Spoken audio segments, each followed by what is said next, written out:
Good morning, friends. Today we are going to learn about plant tissue culture and their techniques. So, what is plant tissue culture? Basically plant tissue culture वो technique है जिसके through हम किसी भी plant के part से एक complete नए प्लांट को ग्रो करवा देते हैं। चाहे वो प्लांट पार्ट एक लीव हो, चाहे वो रूट हो, शूट हो, कोई भी प्लांट का पार्ट हो, तो जब हम उससे एक कंप्लीट नए प्लांट को ग्रो करवा देते हैं उसे हम प्लांट टिश्यू कल्चर कहते हैं। So plant tissue culture is a technique of growing plants from cells, tissues, organs, seeds or other plant parts in a sterile environment on a nutrient media. So what is the history of plant tissue culture? सबसे पहले 1902 के अंदर Haberlandt आए थे जिन्होंने totipotency का idea दिया था। What is totipotency? ये हम नेक्स्ट स्लाइड में पढ़ेंगे। आफ्टर हेबरलैंड 1937 में वाइट ने फर्स्ट टाइम सक्सेसफुली इस्टेब्लिश किया था रूट कल्चर टोमेटो का। देन 1941 के अंदर वैन ओवरब्रीक ने कोकोनट मिल्क का यूज़ करके धतूरा के एम्ब्रियोज को ग्रो करवाया था। देन आफ्टर वैन ओवरब्रीक 1957 के अंदर स्कूग एंड मिलर ने हमें डेमोन्स्ट्रेट करके दिखाया था कि ऑक्सिन और साइटोकाइनिन कितने इंपॉर्टेंट रोल प्ले करते हैं शूट और रूट फॉर्मेशन के अंदर। स्कूग और मिलर ने ये एक्सपेरिमेंट टोबैको टिश्यूज के थ्रू किया था। 1962 में मुराशी और स्कूग ने फर्स्ट टाइम टोबैको कल्चर को इंट्रोड्यूस किया था। एंड आफ्टर 1987 में आइसोलेट किया गया था बीटी जीन बैक्टीरियम से। सो फंडामेंटल प्रिंसिपल क्या है प्लांट टिश्यू कल्चर का? प्लांट टिश्यू कल्चर बेसिकली दो चीज़ों के ऊपर डिपेंड करती है। जो पहली है वो है totipotency and the second one is plasticity. Totipotency क्या होता है? टोटीपोटेंसी किसी भी प्लांट सेल की एबिलिटी है कि वो एक कंप्लीट होल प्लांट को ग्रो करवा सके, यानी कि लीफ के किसी भी सेल की ये एबिलिटी कि वो कंप्लीट प्लांट को ग्रो करवा सके, वो हम उसकी टोटीपोटेंसी कहेंगे। तो किसी भी प्लांट के सेल की, चाहे वो सेल लीफ का हो चाहे वो सेल रूट का हो, उसकी वो एबिलिटी कि वो कंप्लीट प्लांट को ग्रो करवा सके, उसे हम टोटीपोटेंसी कहते हैं। After totipotency the next fundamental principle of PTC plant tissue culture is plasticity. Plasticity का मतलब होता है प्लांट की खुद की वो एबिलिटी कि वो आसपास होने वाले चेंजेस के अकॉर्डिंग अपनी बॉडी में क्या क्या चेंजेस लाता है कि वो सही तरीके से ग्रोथ, डेवलपमेंट और अपने अंदर केमिकल रिएक्शंस को बैलेंस कर सके। इसको हम कहते हैं प्लास्टिसिटी। जो इंपॉर्टेंट टर्म्स है प्लांट टिश्यू कल्चर में, दैट इज एक्सप्लांट क्या होता है? एक्सप्लांट का मतलब जब हम पुराने प्लांट पार्ट से एक नए कंप्लीट प्लांट को ग्रो करवा रहे हैं। जिस पुराने पार्ट से हम ग्रो करवा रहे हैं ना, उस पुराने पार्ट को हम एक्सप्लांट कहते हैं। जैसे कि फॉर एग्जांपल अगर मैं रूट के एक टिश्यू से कंप्लीट प्लांट को ग्रो करवा रही हूँ तो रूट को हम एक्सप्लांट कहेंगे। ओके, अब ये एक्सप्लांट पूरे प्लांट का कोई भी हिस्सा हो सकता है, यानी कि हम प्लांट के किसी भी हिस्से से कंप्लीट नए प्लांट को ग्रो करवा सकते हैं। Next is selection of explant. जो एक्सप्लांट है वो हैप्लॉइड भी हो सकता है और डिप्लॉइड भी हो सकता है। जो प्लांट की ग्रोथ है वो हम दो तरीके से अचीव करते हैं। द फर्स्ट वन इज जब हम शूट को डायरेक्टली अप्रोप्रिएट मीडिया के ऊपर ग्रो करवा दें, and the second one is by somatic embryogenesis. Next is sterilisation. कोई भी सब्सटेंस जब हम प्लांट टिश्यू कल्चर के अंदर यूज़ करेंगे तो यूज़ करने से पहले हमें उसे माइक्रोब्स फ्री बनाना होता है और इस प्रोसेस को हम स्टेरिलाइजेशन बोलते हैं। तो सभी मटेरियल्स, चाहे वेसल्स, इंस्ट्रूमेंट्स, मीडियम, चाहे वो एक्सप्लांट हो, सभी को हमें यूज़ करने से पहले फ्री करवाना होता है माइक्रोब से। स्टेरिलाइजेशन की हम बहुत सारे मेथड में से कोई भी यूज़ कर सकते हैं, ड्राई हीट स्टेरिलाइजेशन और फ्लेम स्टेरिलाइजेशन, और हम ऑटोक्लेव कर सकते हैं, अपने वेसल्स का फिल्टर स्टेरिलाइजेशन कर सकते हैं, हमारी जो सरफेस है उसको वाइप कर सकते हैं बार बार 70% इथेनॉल से, सरफेस स्टेरिलाइजेशन कर सकते हैं।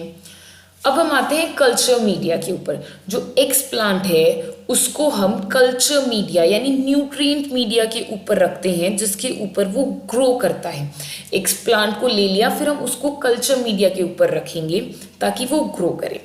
तो एक्स प्लांट को हम बहुत बार सॉलिड कल्चर मीडिया के ऊपर डायरेक्टली प्लेस कर देते हैं, लेकिन कई बार जब हम एक्स प्लांट को लिक्विड मीडिया के अंदर डालते हैं तो हम उसे सेल सस्पेंशन कल्चर बोलते हैं। कल्चर मीडिया बने हुए होते हैं हमारे पास ऑर्गेनिक न्यूट्रिएंट से, विटामिन से और प्लांट हार्मोन्स से, यानी वो सारी चीज़ें जो प्लांट को ग्रोथ करने के लिए चाहिए, वो सारी की सारी चीज़ें हमारे पास कल्चर मीडिया के ऊपर पाई जाती हैं। जैसे जैसे कल्चर ग्रो करता है, जो पीसेस हैं जैसे कि यहाँ पे दिख रहे हैं, हम इसे स्लाइस ऑफ करते रहते हैं और एक नए कल्चर मीडिया के ऊपर डालते रहते हैं। यानी कि कल्चर मीडिया मीन्स एक न्यूट्रिएंट्स, सभी असेंशियल विटामिन्स और प्लांट हार्मोन्स का मिक्सचर होता है एक डेफिनेट कॉम्पोजिशन में। उसके ऊपर हम एक्सप्लांट को रख देंगे। जैसे ही एक्सप्लांट थोड़ा सा ग्रो हो जाएगा, यानी कि उस कल्चर मीडिया से अपने सारे न्यूट्रिएंट्स को निकाल लेगा, ले लेगा, तो हम वहाँ से उस कल्चर मीडिया को रिमूव कर देंगे और न्यू फ्रेश कल्चर मीडिया ला के रख देंगे ताकि प्लांट इजीली ग्रो कर सके। जो मेजर टाइप्स के मीडिया यूज़ होते हैं पीटीसी के अंदर, वो है वाइट्स मीडियम। ये सबसे पुराना मीडिया है जो कि प्लांट टिश्यू कल्चर के अंदर यूज़ होता हुआ आया है। And the second one is MS medium. Murashige and Skoog ने इसकी डिस्कवरी की थी, इसीलिए हम इसको एमएस मीडियम बोलते हैं, और ये बहुत अलग अलग टाइप के कल्चर्स के अंदर यूज़ होता है। Then other one is B5 medium. ये गैम्बॉग ने डेवलप किया था। ये सेल सस्पेंशन और कैलस कल्चर के लिए ज़्यादातर इस्तेमाल होता है। And the next one is N6 medium. ये चू से फॉर्मुलेटेड हुआ था और ये ज़्यादातर सिरल्स या एंथर के कल्चर के लिए यूज़ होता है।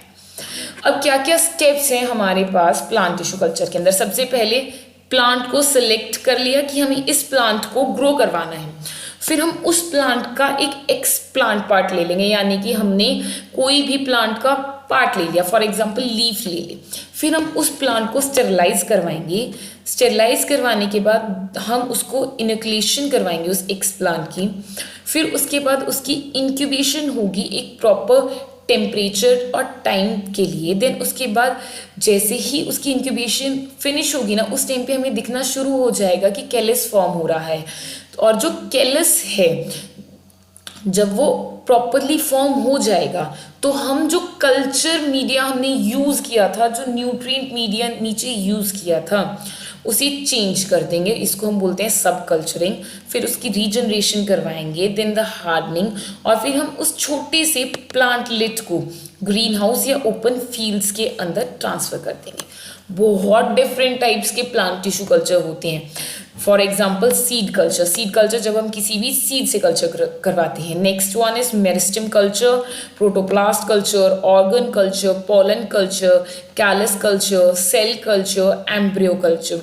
ये सारे अपने नाम से ही खुद को डिफाइन कर रहे हैं। Embryo culture means culturing of embryo, pollen culture means culturing of pollen grain, organ culture means culturing of organ, protoplasm culture means culturing of protoplasm, meristem culture means culturing of meristem and so on। क्या क्या factors affect करते हैं tissue culture की efficiency को। सबसे पहला तो जो फैक्टर अफेक्ट करता है वो है प्लांट की स्पीशीज़, यानी कि कुछ प्लांट्स बहुत इजीली ग्रो कर जाते हैं और वहीं पे कुछ और प्लांट होते हैं जो बिल्कुल ग्रो नहीं कर पाते। तो प्लांट की स्पीशीज़ कौन सी ली है, जीनोटाइप क्या है उस स्पीशीज़ का, सोर्स क्या है कल्चर टिश्यू का, एज और हेल्थ क्या है एक्स प्लांट के। एक्स प्लांट को अब हम यहाँ पे डोनर प्लांट बोल रहे हैं। कौन सा न्यूट्रिएंट मीडिया लिया है। ये तो कुछ बहुत इंपॉर्टेंट फैक्टर्स होते हैं जो अफेक्ट करते हैं टिश्यू कल्चर की एफिशिएंसी को। इसके अलावा भी बहुत अदर फैक्टर्स होते हैं, लाइक इंक्यूबेशन का टाइम क्या हो गया, कितने टेम्परेचर पे इंक्यूबेशन हुई है, स्टेरलाइजेशन प्रॉपर्ली है या नहीं है। ये सारे कुछ और फैक्टर्स हैं जो अफेक्ट करते हैं। प्लांट टिश्यू कल्चर की एप्लीकेशंस क्या क्या है। सबसे पहले एप्लीकेशन तो ये है कि हम इस अगर हम कमर्शियल प्रोडक्शन करें प्लांट्स का, तो एक प्लांट की स्पीशीज जो कि एक्सटिंक्ट होने वाली थी, हम उसको एक्सटिंक्ट होने से बचा सकते हैं। हम इंडेंजर्ड प्लांट स्पीशीज को कंजर्व कर सकते हैं। ओके जो कमर्शियल प्रोडक्शन है प्लांट्स की, उसको हम पॉटिंग, लैंडस्केप और फ्लोरिस्ट सब्जेक्ट्स के लिए यूज़ कर सकते हैं। लार्ज स्केल पे प्लांट को ग्रोथ करवा के हम जो वैल्यूएबल कंपाउंड्स हैं, जो सेकेंडरी मेटाबोलाइट्स हैं, उनके प्रोडक्शन को इंक्रीज कर सकते हैं। बायो फार्मास्यूटिकल्स में बहुत ही इंपॉर्टेंट रोल प्ले करता है हमारे पास पीटीसी। डिफरेंस क्या है पीटीसी में और एनिमल कल्चर में? तो नाम से ही पता लग रहा है, प्लांट टिश्यू कल्चर मीन्स जब किसी भी प्लांट को हम कल्चर करते हैं।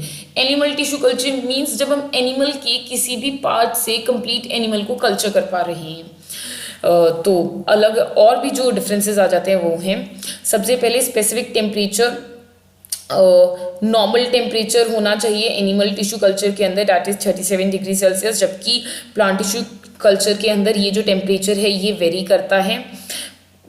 पीटीसी के अंदर हमारे पास ऑक्सीजन की रिक्वायरमेंट होती है, जबकि कार्बन डाइऑक्साइड की रिक्वायरमेंट होती है एनिमल कल्चर के अंदर। जो एनिमल कल्चर है उसको प्रॉपर चेंज चाहिए मीडिया का, वरना जो सेल्स हैं वो प्रॉपरली ग्रो नहीं करेंगे, कहीं पे म्यूटेशन आ जाएगी और प्रॉपरली जो हमारे पास कल्चर हम करवाना चाहते हैं एनिमल्स के अंदर वो नहीं होगा। प्लांट टिश्यू कल्चर के अंदर भी हमें प्रॉपर चेंज चाहिए मीडिया का, लेकिन इसके अंदर अगर चेंज करने की एफिशिएंसी थोड़ी बहुत ऊपर नीचे भी हो जाती है तो भी हमारे पास इजीली ग्रो हो जाते हैं। एनिमल सेल्स को प्रोटीन और हॉर्मोन्स की बहुत ही राइट अमाउंट में रिक्वायरमेंट होती है प्रॉपर डेवलपमेंट के लिए। प्लांट टिश्यू कल्चर के अंदर भी रिक्वायरमेंट होती है, बट 0.1 to 5 का चेंज उनके अंदर एक्सेप्टेबल हो जाता है। सो थैंक यू गाइज मेरी वीडियो को देखने के लिए। अगर वीडियो पसंद आई हो तो प्लीज़ लाइक और सब्सक्राइब करिएगा मेरा channel. Okay thank you friends, hope आप सभी को समझ आया हो what is plant tissue culture.